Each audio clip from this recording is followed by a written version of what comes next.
पाकिस्तान के चारों प्रांतों को 12 हिस्सों में बांटने की तैयारी चल रही है। देश के संचार मंत्री अब्दुल अलीम खान ने कहा है कि छोटे छोटे प्रांत बनना अब तय है। उनका कहना है कि इससे शासन बेहतर और प्रशासन अधिक प्रभावी होगा। अब्दुल अलीम खान रविवार को शेखुपुरा में इस्तेहकाम में पाकिस्तान पार्टी IPP के कार्यकर्ता सम्मेलन में शामिल हुए। उन्होंने कहा कि सिंध और पंजाब में 3-3 नए प्रांत बनाए जा सकते हैं। ऐसा ही विभाजन बलूचिस्तान और खैबर पख्तूनख्वा में भी हो सकता है। उन्होंने बताया कि आसपास के देशों में छोटे प्रांत हैं और पाकिस्तान में भी ऐसा होना चाहिए। अलीम खान की पार्टी IPP PM शहबाज शरीफ की गठबंधन सरकार का हिस्सा है।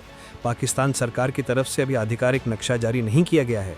चर्चा में जो नए प्रांत हैं वो इस प्रकार हैं: पंजाब में उत्तर पंजाब, मध्य पंजाब और दक्षिण पंजाब, सिंध में कराची, सिंध और मध्य सिंध और ऊपरला सिंध, खैबर पख्तूनख्वा में उत्तरी KP, दक्षिणी KP और आदिवासी KP या फाटानीजन, बलूचिस्तान में पूर्व बलूचिस्तान, पश्चिम बलूचिस्तान और दक्षिणी बलूचिस्तान।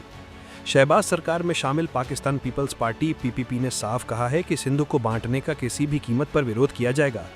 PPP लंबे समय से सिंध के बंटवारे का विरोध करती रही है। पिछले महीने सिंध के मुख्यमंत्री मुराद अली शाह ने चेतावनी दी थी कि सिंध के हितों के खिलाफ कोई कदम स्वीकार नहीं किया जाएगा। उन्होंने कहा कि नए प्रांतों के अफवाहों पर ध्यान न दें और कोई भी ताकत सिंध को नहीं बांट सकती। नए प्रांतों की मांग पहले भी उठती रही है लेकिन कभी मुकाम तक नहीं पहुंची। पाकिस्तान में 1947 में 5 प्रांत थे। इनमें पूर्वी बंगाल, पश्चिमी Punjab, Sindh, North West Frontier Province और बलूचिस्तान शामिल थे। 1971 में पूर्वी बंगाल अलग होकर आज का बांग्लादेश बन गया।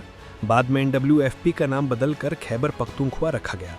इस बार प्रस्ताव को कुछ थिंक टैंक और मुत्तहिदा कौमी मूवमेंट पाकिस्तान जैसी पार्टियों ने भी समर्थन दिया है। PPP के अलावा कई छोटे दल भी इस बंटवारे के विरोध में हैं। अवामी नेशनल पार्टी और बलूच नेशनलिस्ट दलों ने इसे बांटो और राज करो की नीति बताया है। उनका कहना है कि छोटे प्रांत बनाने से स्थानीय पहचान और संस्कृति कमजोर हो सकती है। बड़े प्रांतों की राजनीतिक ताकत टूट सकती है। सेना और केंद्र सरकार की पकड़ और मजबूत हो जाएगी। विशेषकर बलूचिस्तान जैसे इलाकों में तनाव और भड़कने की संभावना बढ़ सकती है। कुछ पॉलिटिकल एक्सपर्ट्स का कहना है कि ये कदम देश की पहले से अस्थिर राजनीति को और उलझा सकता है। पिछले कुछ सालों में पाकिस्तान के सत्ता ढांचे में सेना का प्रभाव बढ़ा है। ऐसे में नए प्रांत बनाने का फैसला प्रशासनिक सुधार से ज्यादा राजनीतिक नियंत्रण बढ़ाने की रणनीति हो सकता है। नए प्रांत बनाने के लिए संविधान में संशोधन जरूरी होगा। इसके लिए संसद में 2/3 बहुमत की जरूरत है। अगर पाकिस्तान 12 प्रांतों में बढ़ता है तो देश का प्रशासनिक ढांचा पूरी तरह बदल जाएगा। राजनीति और संसाधनों का बंटवारा भी नया रूप लेगा। इस प्रस्ताव का असर न सिर्फ प्रशासनिक सुधार पर होगा बल्कि राजनीतिक ताकत और क्षेत्रीय संतुलन पर भी महसूस किया जाएगा। कुछ विश्लेषकों का मानना है कि इस बंटवारे की योजना से केंद्र सरकार और सेना की पकड़ और मजबूत हो सकती है। छोटे प्रांत बनने से स्थानीय प्रशासन में सुधार संभव है, लेकिन राजनीतिक और सामाजिक विवाद भी बढ़ सकते हैं। इस प्रस्ताव के लागू होने पर पाकिस्तान की राजनीति, संसाधन वितरण और प्रशासनिक प्रणाली में बड़े बदलाव देखने को मिल सकते हैं। Subscribe to One India and never miss an update.